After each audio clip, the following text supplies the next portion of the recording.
Hello everyone, and welcome to my first impressions of Dark Souls 2, Scholar of the First Sin.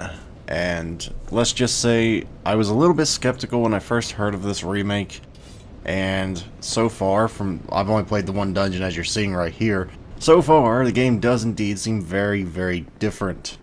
Mostly in regards to enemy placements, but you'd be surprised how much that can change things. And I'm not talking about little tiny changes. No, it's quite significant. And it totally changes the way the game plays. I remember my first time through this, as a matter of fact it was on camera, and this was completely different. Like the Turtle Knight right there. That wasn't there the first time. In fact, if I remember right, it was just a couple crossbowmen or something like that, so yeah, it definitely feels more challenging this time around, which is saying something, because Dark Souls 2 originally was quite challenging for the first timer, but gotta say, I'm not disappointed with my purchase so far. Maybe later, once we get farther in the game, I might, but yeah. Besides enemy placements, there's not really so far that I see that, that much difference besides the obvious graphical improvements, which are rather nice. They're not groundbreaking or anything, but they are rather nice compared to, the late stage PS3 graphics. They're slightly updated. And beyond all that, it's Dark Souls 2. If you like the game combat system, you'll love it. If you don't, you might want to skip it and get Bloodborne instead, because they're fundamentally different games, and they cater to different crowds. If you prefer a more streamlined Dark Souls experience, Dark Souls 2 is probably up your alley, whereas if you want something a little newer, a little more reinvented, a little more aggressive, you're probably going to want to look at Bloodborne. But that's totally up to you. I personally love both of them. And let me just say, I don't think I would probably buy this for $59.99. But if you already have it on PC, I think you get it for like, what, $29.99 on Steam, so that'd be what you want to, get it on.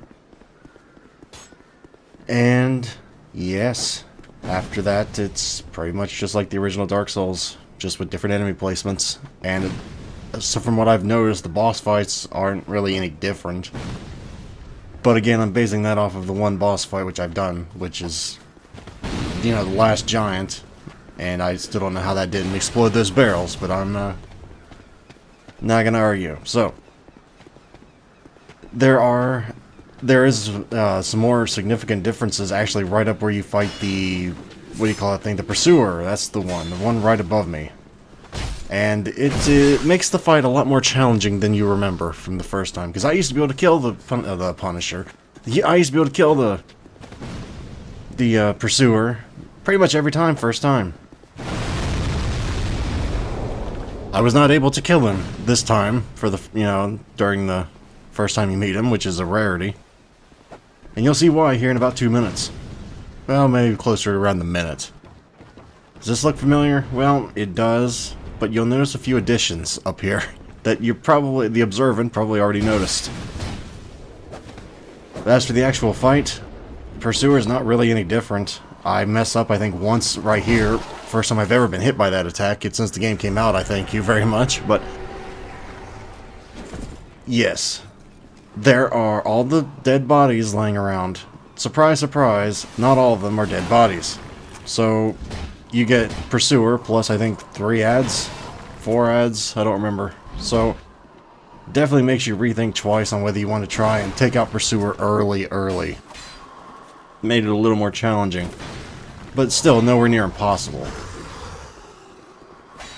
course, if you're lucky, they'll just sit back there on the other side of the thing like they were here, but, well, if you're playing Dark Souls 2, you're probably not used to being lucky. Let's just put it that way. Usually, luck always seems to get away from us. Or maybe that's just me and my Dark Souls career, I don't know, but the one thing I did not really get a chance to really look up too much was the Pursuer. I've heard there are differences in the Pursuer, like he'll actually follow you throughout the stages, but I didn't really have enough time to sit around and play with it, long enough to really get that experience, because I only had, like, I don't know, 20 minutes before I had to go and, well, start this. And for the record, I know some people are going, Barak, isn't this normally the day you do Dark Souls 2 New Game Plus difference bosses? Yes, it is. But if you'll read my about page in my profile, you'll realize that on Fridays I upload whatever I wish, and I'm going to exercise that right by uploading Scholar of the First Sin today. So, I think at this point I just went screw it. I'm just gonna run past everything, see if I can kill the boss.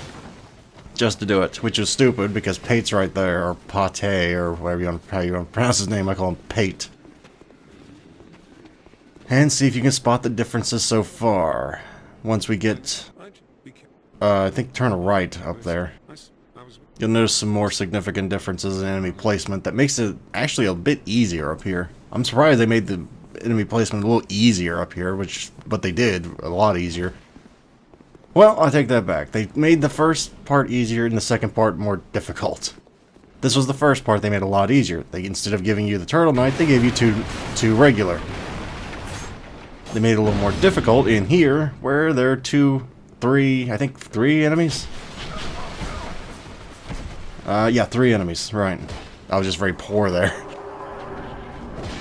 And, I mean, if you know your way around Dark Souls 2, it's not terrible if you just want to skip everything. But if you're new to the game, get this version and you will, well, you'll probably be a little more frustrated than you would if you bought vanilla. But you'll get better quicker and get the full experience. This is what Dark Souls 2 really probably should have been. But again, that's just based on 20 minutes of experience. I'm in a honeymoon stage right now. Don't take that as fact. You know, be all end all fact. It's just an opinion. My humble one at that. So. Oh, yeah, I forgot the one very important thing. There is still the glitch in the PC version, and if you don't know what I'm talking about the weapon durability glitch. That is because durability is tied to frame rate, because FromSoft is not traditionally a PC company, it's actually a, console company. And they're not exactly great at optimizing things on PC. So what happens is, normally Dark Souls 2 is 30 FPS on PS3. That's normal. Well, the problem with this is they tied weapon durability directly into frame rate. So with 60 FPS like we're getting right here, your weapon durability falls at twice the normal rate. And it's about as annoying as it sounds. So, until Durante comes up with a mod for this, we're kind of stuck with that. But, well, you gotta take the good with the bad, and I'm lucky we even got a remake in the first place. Or I'm surprised we got a remake in the first place, shall we say. I mean, this is basically a Game of the Year edition. You do get all the DLC. You get, crap. Obviously, the updated enemy things. I don't think there are any new bosses, so... Yeah, I think it's just all the DLCs and the updated, yeah. As for the boss, it's pretty much the same as it was before. If you could beat the last giant before, and I hope you could, because it isn't that difficult of a boss, unless you're new, then you should be fine here. He doesn't do anything different from what I saw. And for those of you who maybe just never played Dark Souls 2 and you go, well, this game looks fun, but I'm not sure if this is really for me. I'm just going to tell you, out of my experience of playing Demon Souls, Dark Souls 2, and Bloodborne, all of them, if you're not really confident in yourself, I would recommend probably getting Dark Souls 1 first. Dark Souls 2, in my opinion, is actually one of the more difficult installments, just because of a few choice mechanics. But that's just my opinion. Some people might say Demon Souls is the easiest. I would recommend Dark Souls if you're new. Dark Souls 2 is really... I don't know. Getting back on topic of the last giant here, and probably, the Scholar of the First Sin by association. The online is actually fairly populated this early. I'm actually surprised by that. I saw a lot of messages and a lot of summon signs. And this is not typical for a re-release. I wouldn't think, the online being as active as it is, but especially with Bloodborne being out right now. But apparently some people really do prefer Dark Souls 2 to Bloodborne. I can't fathom it, but different people have different tastes, I suppose. I guess I've just gotten too used to the fast-paced action of Bloodborne to go back to this. And for that matter, if you've never played the other games and then go directly to an older game, you're missing experience in and of itself, because it's a hell of a lot more difficult when you're used to a different game, going back to, say, Dark Souls 2.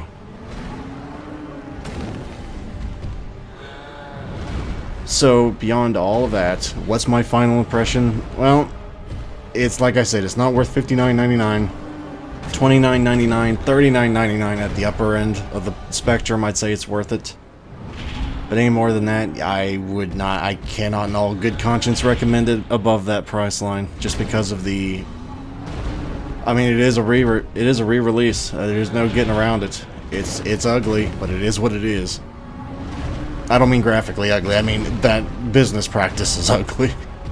So yeah, that's gonna be it for today, guys. Thank you very much for watching. As always, if you'd like to help support the channel and help it grow, you may wish to like or even subscribe for easier access to future videos, and hopefully I shall see you next time. Farewell everyone, until next time.